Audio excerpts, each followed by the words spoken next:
Wellman TV. Bobby Aguilar. Kabanata 606, Kabanata 606, ang dakilang digmaan ni Jordan Richards. Malamig ang mukha ni Bobby Aguilar, at hindi maiwasan ng kanyang mga mata na sumulyap sa itim na bola sa kamay ni Jordan Richards. Kung nahulaan niya ng tama, ang itim na bowl ang ito ay dapat na ginawa mula sa black goldstone at espesyal na pino. Ito ang isa sa mga dahilan kung bakit palaging nag-iingat si Bobby Aguilar kay Jordan Richards. Bilang miyembro ng Capital City Martial Arts Association, nagtataglay siya ng walang katapusang halaga ng mga kayamanan, na hindi kailanman maihahambing ni Bobby Aguilar. Bobby Aguilar, paulit-ulit mong binabaliwala ang mga patakaran. Kung hindi kita parurusahan, paano ko mamumuno sa team? Malamig na sabi ni Jordan Richards. Napapikit si Bobby Aguilar at sinabing, Jordan Richards, itigil mo na ang pagiging mapagpanggap. Kung hindi ako nagkakamali, aside from the treasures, may isa pang layunin ang pagsubok na ito, di ba? Ngumisi si Jordan Richards, ano ba ang mahalaga kung totoo o hindi? Nandito ka na pala. Mabilis na tumataas ang aura ni Bobby Aguilar, at naghanda na siya para sa isang mahusay na labanan. Kung gayon, magsimula na tayo at putulin ang crap, malamig na sabi ni Bobby Aguilar. Walang pakialam na sinabi ni Jordan Richards, sa tingin mo ba ako lang ang gustong pumatay sa iyo? Sasabihin ko sa iyo, medyo marami ang tao dito na gustong patayin ka. Tama iyan. Sa sandaling ito, humakbang din si Dominic Taylor. Si Bobby Aguilar talaga ay karapat-dapat na mamatay, sinundan ng malapitan ni Dexter Blair. Hindi dapat umiral ang isang taong nangangahas na hamunin ang autoridad, sumunod din si Blaze Rhodes. Nanatiling tahimik sina Ricardo Bowman, Brian Bradley, at Darnell Bradley. Sina Daphne Green at Emmett Middleton ay sinasadyang lumipat sa isang tabi, malinaw na ayaw makisali. Bobby Aguilar, nakikita mo ba? Ngumisi si Jordan Richards. Ito ang sakuna na dinala mo sa iyong sarili. Kung hindi ka mamamatay, ito ay isang pagsuwi sa batas ng langit. Sa isang malakas na sigaw, ilang tao ang sabay-sabay na sumulong kay Bobby Aguilar. Malamig ang mukha ni Bobby Aguilar habang pinagmamasdan niya ang mga taong ito, puno ng pagnanais na lumaban ang kanyang mga mata. Captain Richards, sobra-sobra na ang pambubuli mo. Tama si Frederick Cohen. Ang pinakamalaking pagkakamali namin ay ang pagtitiwala sa iyo at sa Capital City Martial Arts Association, sabi ng isa sa mga martial artist mula sa mas mababang antas. Sa sandaling ito, marami sa kanila ang sabay-sabay na tumayo. Dapat ipaglaban ang ating mga karapatan, hindi ipagkaloob ng iba. Kung mamatay si Bobby Aguilar, natatakot ako na hindi rin tayo aalis dito, malamig na sabi ng mga tao. Napasulyap si Bobby Aguilar sa kanila, sa wakas ay bumungad sa kanyang mukha ang mahinang aliw. Sa kabutihang palad, ang mga taong ito ay hindi masyadong manhid at sa wakas ay naunawaan ang pangangailangan na lumaban. Malamig na tiningnan ni Jordan Richards ang lahat at sinabing, gusto mo na bang mamatay? Kung hindi tayo lalaban, mamamatay tayo. Kung mag-aaway tayo, baka may pagkakataon pang mabuhay, malamig na sabi ng isa. Hahaha. Gaano katawa-tawa, isang grupo ng mga langgam ang iniisip na mahalaga sila. Dumilat si Dominic Taylor at sinabing. Ang dalawang panig ay ganap na natanggal ang kanilang mga maskara, at ang malaking labanan ay malapit ng sumiklab. Pinamunuan ni Bobby Aguilar ang maraming martial artist mula sa mas mababang antas, habang ang panig ni Jordan Richards ay puno ng mga kabataang lalaki mula sa mga lupon ng Capital City. Hindi natin sila dapat hayaang umalis, malamig na sabi ni Jordan Richards sa kanyang puso. Pagkatapos ng insidenteng ito, ang mga taong ito ay pumanig kay Bobby Aguilar. Kung papayag ang umalis sila, magiging combat force sila ni Bobby Aguilar at magiging miyembro ng Green Moon Villa. Bawat isa sa kanila ay may kakaibang talento, at sa paglahok ng Divine Alchemist Pavilion, malamang na sila ay maging isang malaking kalaban ng Capital City Martial Arts Association sa hinaharap. Higit pa rito, naglabas si Davey Barnett ng nakamamatay na utos na patayin si Bobby Aguilar sa lahat ng bagay. Kung gayon hindi na kailangan ng walang ginagawang usapan, sabi ni Jordan Richards habang ang kanyang katawan ay kumikinang sa liwanag at dahan-daang lumutang sa hangin. Si Dominic Taylor at ang iba ay hindi rin nagpakita ng anumang kahinaan.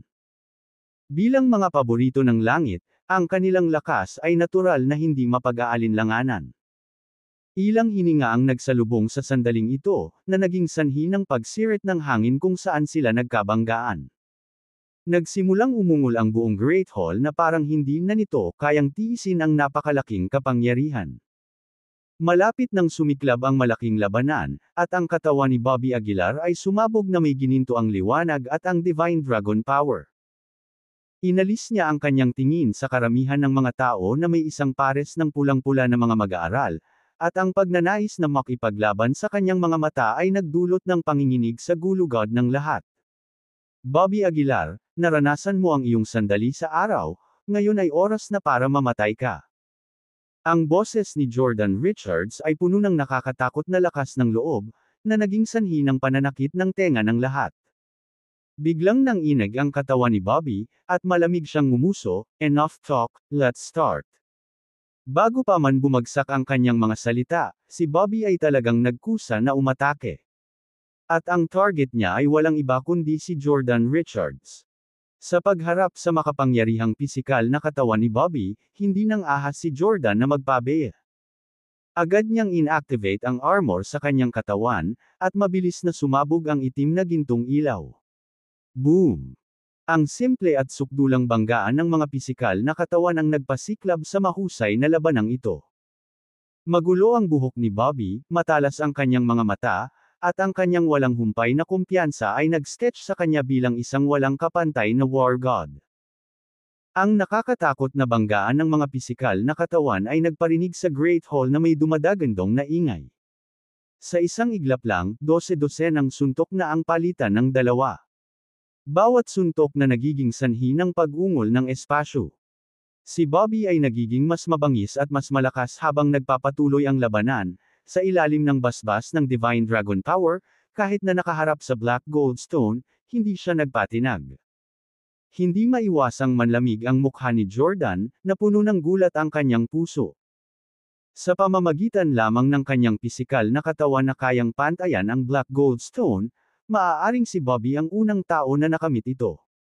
Mamatay.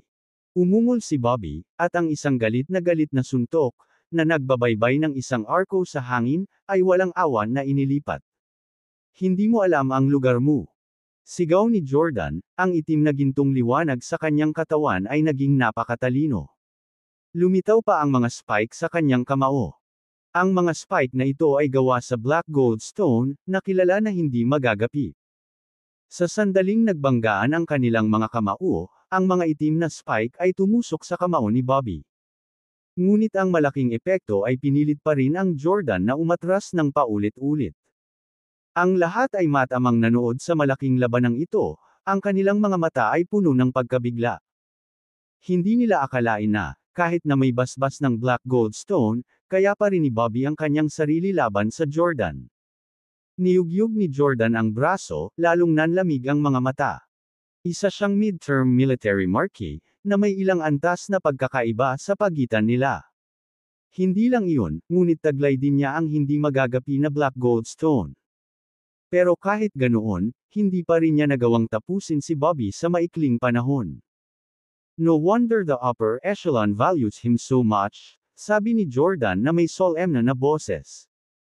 Noong una, gusto lang ni Jordan na tapusin ang misyon na patayin si Bobby. Ngunit ngayon, nagsimulang tumusok ang takot sa sarili niyang puso. Natatakot siya sa pagsikat ng gayong tao, sa takot na siya ay papasok sa kaharian ng kawalan ng talo. Damn you! Ungol ni Jordan sa singkit na mga mata. Samantalang si Bobby, nanatili siyang tahimik, parang nagcast ng ilang teknik. Maya-maya, biglang nagangat ng ulo si Bobby. Ang kanyang mga mag-aaral ay napuno ng liwanag, at ang kanyang isip ay puno ng nakasisilaw na gintong liwanag. Banal na paghuhukom. Kasunod ng dagandong ni Bobby, isang gintong liwanag ang direktang bumaril sa noo ni Jordan. Hindi maganda. Si Jordan sa loob ay nagmura, gustong umiwas, ngunit huli na.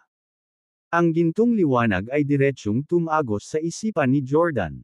Isa itong divine sense attack. Bagamat may black gold stone si Jordan upang bantayan ang kanyang katawan, ang kanyang banal na sentido ay naiwang nakalantad. Puff! Ang ginintoang liwanag ay tumagos sa isipan ni Jordan, kaya bahagyang natulala. Ngayon na ang oras. Sinamantala ni Bobby ang pagkakataong ito, mabilis na gumalaw ang kanyang mga kamay. Nagsimulang bumuo ng Purple Lotus sa palad ni Bobby. Kasama ang pagpapakita ng Purple Lotus, isang nakakatakot na presyon ang kumalat. Kabanata 607, Kabanata 607, Manatili ka dito.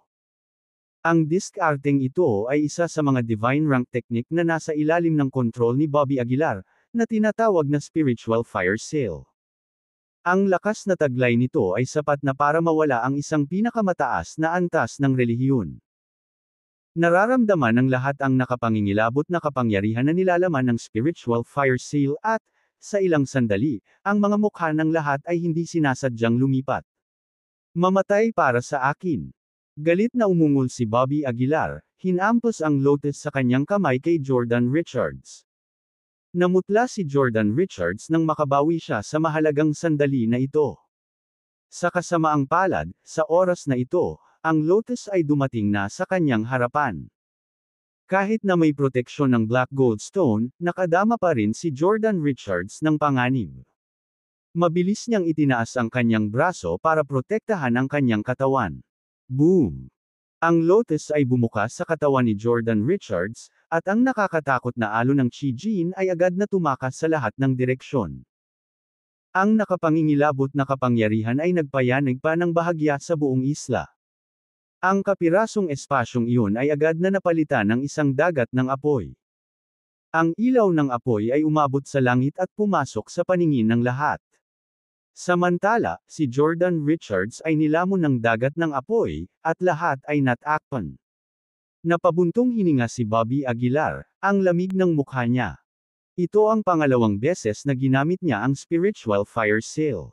Ginamit niya ito dati sa pakikipaglaban niya kay Atticus Kane. Ang paggamit ng pamamaraan na ito ay lubhang nakakapagod, at si Bobby Aguilar ay nag-aatubili na gamitin ito ng basta-basta. Gayunpaman, maliban sa espiritual na apoy, si Bobby Aguilar ay walang maisip na iba pang paraan na makakasakit kay Jordan Richards. Ang kapaligiran ay tense, at ang lahat ng mga mag-aaral ay nakatutok sa dagat ng apoy. Napakalaki ng apoy, at ramdam ng lahat ang matinding alon ng init. Sa sandaling iyon, isang silhouette ang lumabas mula sa dagat ng apoy. Ang kanyang kanang braso ay nilamon ng apoy, at tila siya ay nasa matinding sakit. Hindi lang iyon, hindi doon natigil ang pagkalat ng apoy. Sa halip, sila ay gumagawa ng kanilang paraan patungo sa natitirang bahagi ng kanyang katawan. Kumunot ang noo ni Bobby Aguilar, at isang pahiwatig ng gravity ang bumungad sa kanyang mukha. Sa kabila ng paggamit ng dalawang top-tier na diskarte, hindi pa rin niya nagawang patayin si Jordan Richards. Ang midterm na military marquee ng Capital City Martial Arts Association ay talagang hindi simple. Unti-unti pa ring nilalamon ng apoy si Jordan Richards. Kung magpapatuloy ang mga bagay sa ganitong paraan, tiyak ang kamatayan ni Jordan Richards. Umaagos na ang mga luha sa kanyang mukha, at isang bihirang bakas ng takot ang lumitaw sa kanyang mga mata. Sa sandaling iyon, nagngangalit si Jordan Richards, gumawa ng desisyon. Nagpakawala siya ng dagandong, hinawakan ang braso niya gamit ang kabilang kamay. Pagkatapos ay gumamit siya ng puwersa ng biglaan, pinunit ang kanyang braso na nilamon ng apoy. Agad na tumalsik ang dugo sa lahat ng dako, at nang walang suporta ng Chi Jin sa loob ng kanyang katawan, ang naputol na braso ay agad na nasunog sa abo ng espiritual na apoy. Ang mukha ni Jordan Richards ay naging hindi kapani-pani walang pangit, at ang kanyang mga mata ay puno ng galit. Ikaw, sinira mo talaga ang braso ko. Nakakamatay na pinandilatan ni Jordan Richards si Bobby Aguilar, at sa sandaling ito, umabot sa sukdulan ang kanyang galit. Sa loob ng maraming taon niya sa Capital City Martial Arts Association, walang sino man ang nakakasakit sa kanya. Itinuring niyang napakalaking halaga ang pagkawala ng isang braso. Bobby Aguilar, tiyak na dudurugin kita. Umungol si Jordan Richards, at ang malawak na lakas ng panloob ay biglang bumulaga mula sa kanya. Sa ilang sandali, ang buong Great Hall ay nanginginig. Ang galit ni Jordan Richards, na parang apoy na hindi mapapatay, ay kagilahil-alas. Kung ngayon ko lang siya hinarap, malamang na mas malala ang kapalaran ko. Seryosong sabi ni Dominic Taylor. Manam, hindi ko inasahan na si Bobby Aguilar ang nagtataglay ng ganoong pamamaraan. Matinuring sinabi ni Darnell Bradley. Si Brian Bradley, na noon pa man ay tahimik, ay nagsabi ng isang bagay na hindi karaniwan, si Bobby Aguilar ay laging gumagawa ng mga himala. Walang dapat minamaliit sa kanya. Binigyan siya ni Darnell Bradley ng isang sulyap, nagkomento, parang kilalang kilala mo siya. Hindi tumugon si Brian Bradley, tahimik na lumipat sa gilid. Sa hindi kalayuan, si Jordan Richards ay naging isang armadong tao. Ang kanyang nag-iisang kamay ay nakakuyong sa isang kamao, ang lahat ng kanyang inner strength ay nakatutok sa isang braso na iyon. Ang mukha ni Bobby Aguilar ay naging seryoso, ang kanyang katawan ay kumikinang na may gintong kinang, habang siya ay naghahanda upang labanan si Jordan Richards. Hindi ko akalain na kahit ang kombinasyon ng Divine Judgment at Spiritual Fire Seal ay aabot lang sa kanya ng isang braso, mahinang bulong ni Bobby Aguilar. Huminto na sa panunood ng palabas, oras na nating kumilos, si Dominic Taylor, na kumikinang na may lilang ilaw, ay sumulong. Ang mga mas mababang antas ng martial artist ay nagkakaisa din na sumulong, isang hakbang sa isang pagkakataon. Ang pagkawala ng braso ni Jordan Richard ay walang alinlangan na nagpalakas ng kanilang moral. Malapit nang sumabog ang malaking digmaan sa dalawang hierarchy. Ang chiji ng magkabilang partido ay umabot sa pinakasukdulan nito sa sandaling ito. Mamamatay kayong lahat, kayong lahat. Si Jordan Richards ay nagngangalit ang kanyang mga ngipin, habang humahakbang patungo kay Bobby Aguilar. Boom! Nang tatayo na ang magkabilang panig, biglang nagsimulang manginig ng husto ang lupa. Pagkatapos, nagsimulang mabasag ang Great Hall at napuno ng nakakatakot na aura ang buong Immortal Slaying Sect. Bahagyang nagbago ang mukha ng bawat isa, tungkol sa hindi inaasahang pagkabalisa na ito, ang kanilang mga mukha ay puno ng mga seryosong ekspresyon dahil kung tutuusin, ito ang Immortal Slaying Sect. Bitik. Sa sandaling ito, isang nakakatakot na puwersa ng pagpatay ang nahati sa kalangitan. Ang nag-iisang suntok na ito ay sapat na upang tumagos sa Black Gold Stone ni Jordan Richards. Lahat, mag-ingat. Nang makita ang eksenang ito, hindi maiwasang magbago ang mukha ni Bobby Aguilar, habang sumisigaw siya ng babala. Sumilay ang sorpresa sa mukha ni Jordan Richard, inis kanya ang lahat at sinabing, bilasan mong umatras, tila na-activate na ang porma sayo ng pagpatay ng Immortal Slaying Sect, umalis ka kaagad. Sa puntong ito, wala silang panahon upang isaalang-alang ang kanilang mga pag-aaway. Sa pagharap sa porma sayo ng pagpatay ng Immortal Slaying Sect, kahit isang marquee ay walang pagkakataong manalo. Boom! Sa sandaling ito, isa pang insidente ang naganap. Ang mga pinto ng Immortal Slaying Sect ay unti-unting nagsasara. Tumakbo. Sigaw ni Bobby Aguilar. Ginamit ng lahat ang kanilang mga diskarte, desperadong tumakas patungo sa mga pintuan ng Immortal Slaying Sect. Bitik. Ang layunin ng pagpatay ay aktibo pa rin, bawat suntok ay sapat na upang tumagos sa lupa. Sa kalagitnaan ng kanyang pagtakas, biglang naalala ni Bobby Aguilar si Frederick Cohen. Damn it, nakahiga pa rin si Frederick. Hindi maiwasang magbago ang mukha ni Bobby Aguilar. Kinagat niya ang kanyang mga ngipin, gustong bumalik at iligtas si Frederick. Mr. Aguilar, huwag ka nang bumalik, huli na ang lahat. Sabi ni Daphne Green sa malalim na boses. Bobby Aguilar, bilasan mong umalis. Kung tayo ay makulong dito, tiyak na mamamatay tayo. Agad ding sumigaw ang mga lower-level martial artists. Sinulyapan ni Bobby Aguilar ang mga nakasarang pinto at muli sa nakahigang si Frederick Cohen. Kinagat niya ang kanyang mga ngipin at sinabing, una na kayo. Matapos ihulog ang mga salitang ito, agad na ginamit ni Bobby Aguilar ang shrink and ground into an inch technique at tumakbo patungo kay Frederick. Binuhat niya si Frederick at nagmamadaling tumakas patungo sa pinto. Ang mga pinto ay malapit ng magsara, at ang layunin ng pagpatay ay lalong nagiging marahas. Bukod kina Bobby Aguilar at Frederick Cohen, lahat ng iba ay matagumpay na nakatakas sa Immortal Slaying Sect. Hinimok ni Bobby Aguilar ang kanyang buong espiritual na kapangyarihan at buong lakas na tumakbo patungo sa pinto. Gayunpaman, sa sandaling ito, nalaman ni Bobby Aguilar na si Jordan Richards ay nakatayo sa pintuan, walang pakialam na pinagmamasdan si Bobby Aguilar. Pinisil niya ang pagkinang sa kanyang kamay, isang kakaibang ngiti ang lumitaw sa kanyang mukha. Bobby Aguilar, bumalik ka. Si Jordan Richards ay umungal ng malakas. Kabanata 608, Kabanata 608, Ama, ikaw ba? Inactivate ni Jordan Richards ang kanyang teknik, na hinaranggan ng rutang pagtakas ni Bobby Aguilar. Galit na umungol si Bobby Aguilar, Jordan Richards, fuck you.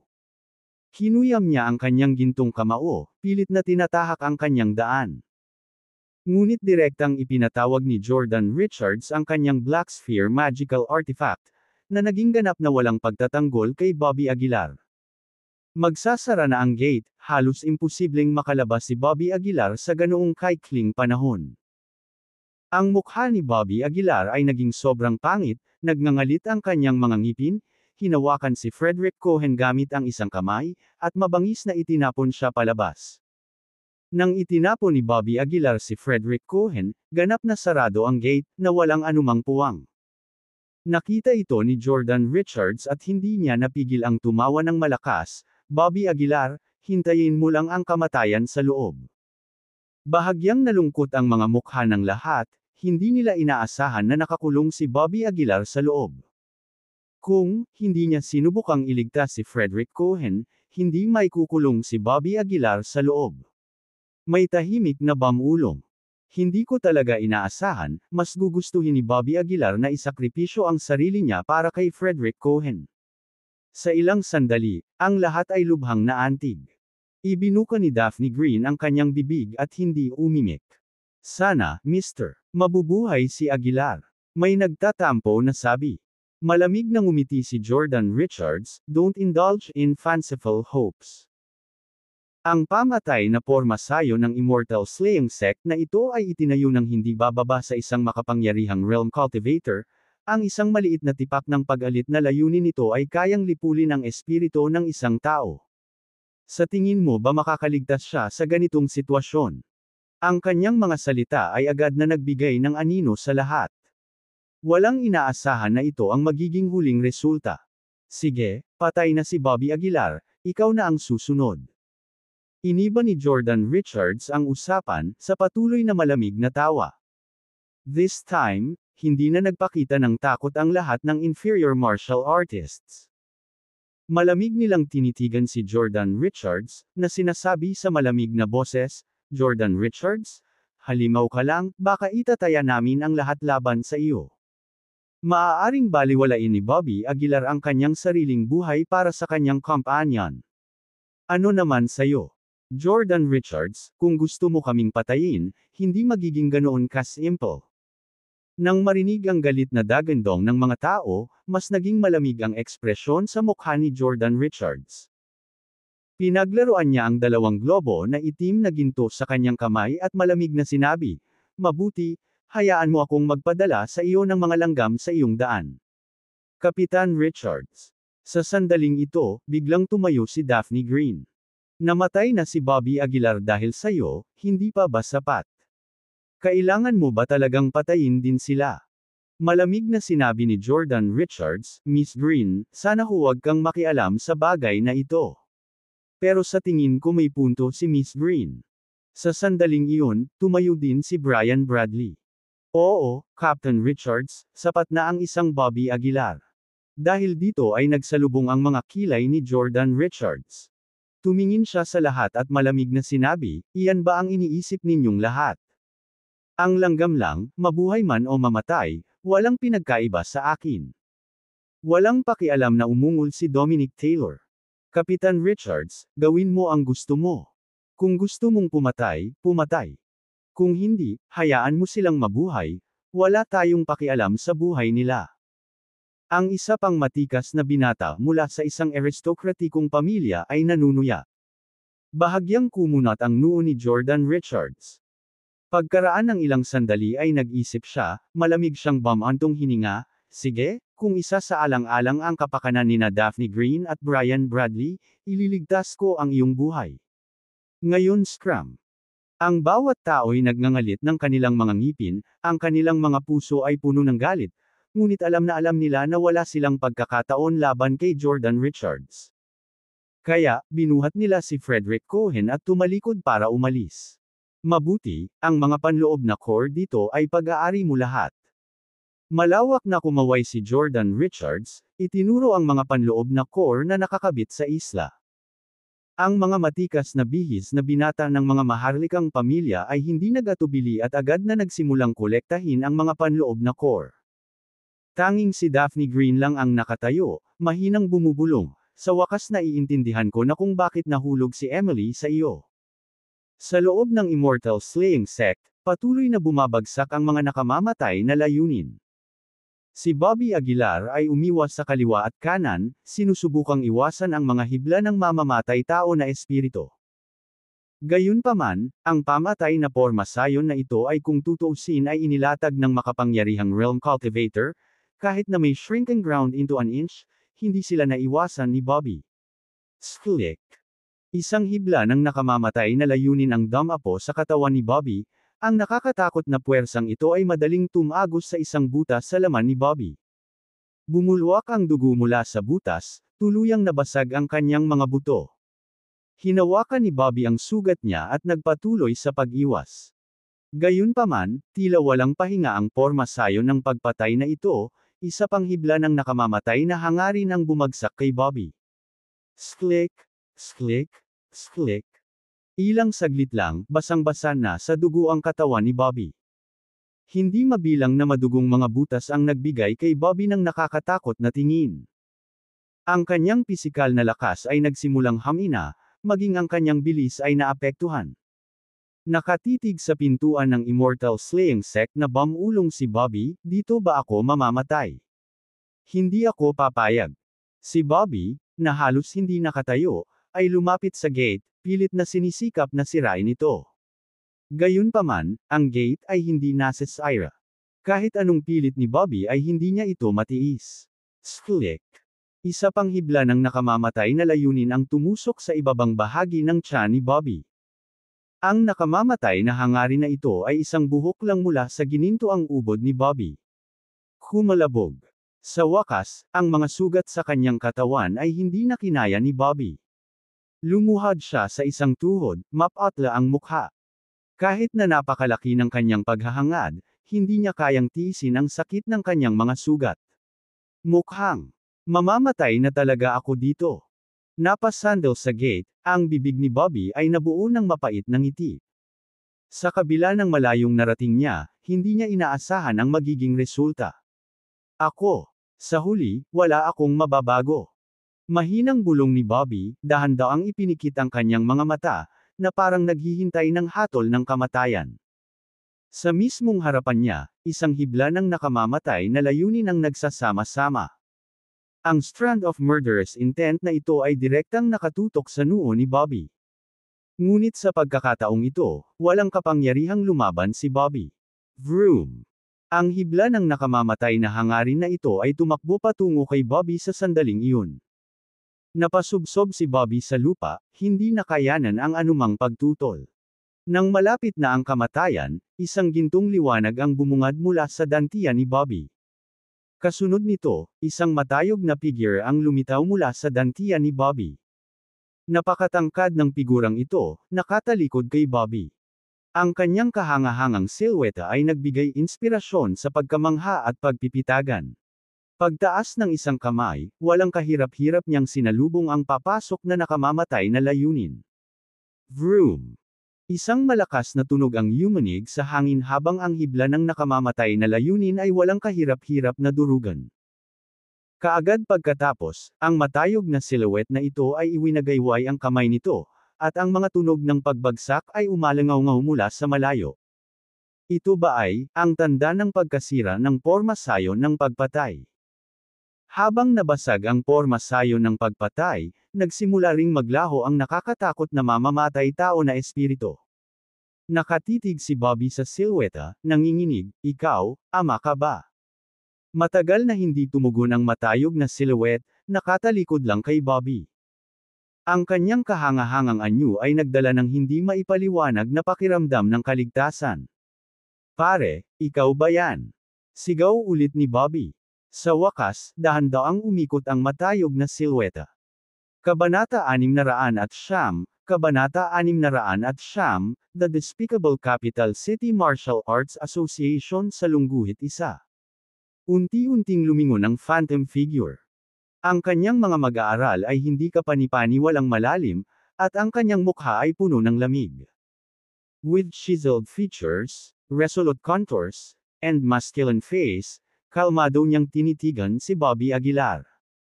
Mabilis na tumayo si Bobby, inaabot siya para yakapin, ngunit dumaan ang mga kamay niya sa figure. "Ama, ama!" Desperado na sigaw ni Bobby. "Nasaan ka? Saan ka nagpunta at bakit hindi mo ako pinuntahan?" Galit na sigaw ni Bobby. Ngunit nanatiling tahimik ang figure, nakatingin pa rin kay Bobby. Lahat ng hinanakit sa puso ni Bobby ay bumuhos sa sandaling ito. "Bakit hindi mo ako pinuntahan noong lumaki ako? May kapangyarihan kang maabot ang langit, ngunit iniwan mo ako. Alam mo ba kung gaano ako nagdusa sa mga nakaraang taon?" Umungol si Bobby. "Ako ay binubuli, pinahiya, minamaliit, itinaboy sa aking pamilya, at..." Bagamat gustong iligtas ni Bobby ang mukha sa harap ng kanyang ama, nangingilid ang mga luha sa kanyang mga mata. "Hindi ako ang Bobby Aguilar na hinahayaan ng mga tao na lumakad sa aking paligid." Pinunasan ni Bobby ang kanyang mga mata, sa huli ay hindi niya hinayaang tumulo ang mga luha. Nakapikit ang kanilang mga mata, tumayo ng tuwid si Bobby. Ang phantom figure ay tila unti-unting nawawala. Mariin na ikinuyom ni Bobby ang kanyang mga kamao, pilit na pinipigilan ang pananabik sa kanyang puso. Sa sobrang dami ng naranasan, naunawaan ni Bobby na ang pagrereklamo ay hindi malulutas ang anumang problema. Bilang isang lalaki, dapat palaging manatiling kalmado, anuman ang sitwasyon. Nang malapit nang mawala ang phantom figure ay bigla nitong itinaas ang pagod na kamay na parang gustong tapikin ang ulo ni Bobby. Ngunit ang figure sa huli ay dumaan sa katawan ni Bobby at unti-unting naglaho. Naikuyom ni Bobby ang kanyang mga kamao habang muling tumulo ang mga luha sa kanyang mga mata. Dad, sa wakas, hindi na nakapagpigil pa si Bobby. Napaluhod siya kasabay ng isang hampas, sakit na nakaukit sa kanyang mukha. Isang alon ng pagod ang bumalot sa kanya. Bumagsak si Bobby sa lupa, "Ulong, pagod na pagod ako, pagod na pagod." Habang nagsasalita siya, nagsimulang magdilim ang kanyang paningin, at kalaunan ay nahimatay siya. Sa labas, pinangunahan na ni Jordan Richards ang lahat pabalik sa Capital City Martial Arts Association. "Everyone, disband," malamig na utos ni Jordan. Pagkasabi nito ay nagmamadaling pumunta si Jordan sa opisina ni Davy Barnett. Nang makitang bali ang isang braso ni Jordan, hindi napigilan ni Davy na bahagyang sumimangot. "Anong nangyari?" tanong ni Davy. Nag-igting si Jordan at sinabing, "Ginawa ni Bobby Aguilar." Natahimik sandali si Davy bago nagpatuloy sa pagtatanong, "Nasaan si Bobby Aguilar ngayon?" "Patay na siya," nginisyon ni Jordan. "Inilock ko siya sa Immortal Slaying Sect." Pagkatapos, ikinwento ni Jordan ang mga pangyayari ng detalyado kay Davy. Pagkatapos makinig, dumilat si Davy at sinabing, "Itong Bobby Aguilar, sa wakas ay patay na." Malamig na sinabi ni Jordan, "Kung hindi siya namatay, nabali ba ang braso ko nang walang kabuluhan?" Parang walang pakialam si Davy sa braso ni Jordan. Pumikit siya at sinabing, "Yung mga taong nasa mababang antas nang ahas na magrebelde." "Oo." Bakas sa mukha ni Jordan ang galit nang banggitin ang topic. "Huwag kang mag-alala, papatayin ko silang lahat kaagad." Umiling si Davy, "Hindi ka na makakagalaw muli.